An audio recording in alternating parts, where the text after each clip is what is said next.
Fed raises interest rates by 25 bps, maintains optionality on further hikes. Here is how crypto reacted. As broadly expected by market participants, the U.S. Federal Reserve just lifted interest rates by 25 bps, taking them to their highest level in 22 years at 5.255%. In his post-policy announcement press conference, Fed Chair Jerome Powell signaled that the Fed is maintaining the optionality to hike interest rates further, depending on incoming U.S. economic data. Most analysts seem to think that was probably the last interest hike from the Fed of this tightening cycle. Key Private Bank's managing director of fixed income Rajeev Sharma told the financial press that in our opinion, the rate hiking cycle is done and the Fed will now pause for the rest of the year. Manulife Investment Management's global chief economist Francis Donald said that we now believe that the Fed is on a prolonged hawkish hold. Their next move will likely be a cut, but it will take until 2024 until we see it. That said, he added, Powell will have no choice but to keep the threat of hikes alive, lest he encourage markets to prematurely price in cuts and reignite inflation.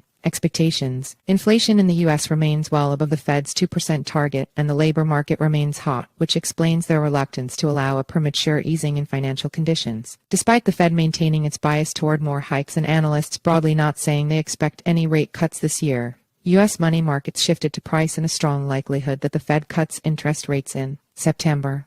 As per the CME's FedWatch tool, the money market implied probability of a 25 bps interest rate cut back to 25% in September leaped from 0 this time yesterday to 78%. U.S. yield slipped a few BPS across the curve as a result, as did the U.S. dollar index DXY. Major U.S. equity benchmarks like the S&P 500, Nasdaq 100 and Dow Jones Industrial Average were broadly flat. Here's how crypto reacted. Crypto prices were choppy but are currently higher versus their pre-Fed policy announcement levels. Bitcoin BTC was last trading around $29,500, up around 1% on the day. Ether ETH was just over 1% higher in the upper $1800s. Solana SOL is the biggest mover in the top 10 by market cap, up close to 10% on the day. Bitcoin is currently retesting resistance in the form of its late June/early to mid-July lows at $29,500, with a break above this level potentially set to open the door to a push higher towards the 21 DMA just above $30,000, with the 50 DMA having recently acted as strong resistance. BTC's medium-term technical bias continues to look very positive, with the BTC price still in a strong uptrend for 2023 and well above its 200 DMA.